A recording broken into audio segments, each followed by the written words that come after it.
അപ്രതീക്ഷിത അട്ടിമറിയിൽ ഭരണം UDF-ന്റെ കൈകളിലേക്ക് എത്തുമ്പോൾ NDA വോട്ടോടെയാണ് ഭരണം പിടിച്ചെടുത്തത്. CPM-നെ തറ പറ്റിച്ചുകൊണ്ടാണ് കോൺഗ്രസ് ഇപ്പോൾ വീണ്ടും അധികാരത്തിലേറുന്നത്. NDA വോട്ട് UDF-ന്റെ കരങ്ങളിലേക്ക് എത്തി. അങ്ങനെ വീണ്ടും ഭരണം UDF കൈകളിലേക്ക് എത്തുകയാണ്. ഒറ്റ വോട്ട് കോൺഗ്രസിലേക്ക് മറിഞ്ഞതോടെയാണ് കോട്ടയത്ത് കാര്യങ്ങൾ മാറിമറിഞ്ഞത്.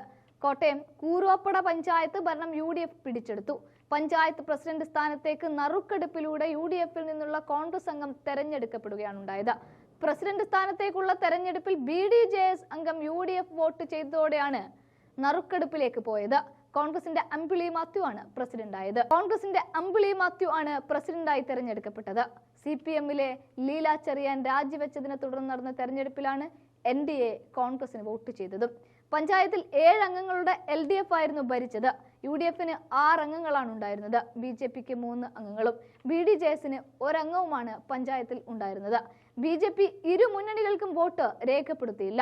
വോട്ടെടുപ്പിൽ BDJS-ന്റെ അംഗം UDF-ന് അനുകൂലമായി വോട്ട് രേഖപ്പെടുത്തുകയാണ് ഉണ്ടായത്. ഇതോടെ LDF-നൊപ്പം UDF-നും 7 അംഗങ്ങളുടെ വോട്ട് ലഭിച്ചു. വരണാധികാരി നറുക്കെടുപ്പ് പ്രഖ്യാപിക്കുകയായിരുന്നു. അങ്ങനെ ഭരണം വീണ്ടും UDF-ന്റെ കൈകളിലേക്ക്.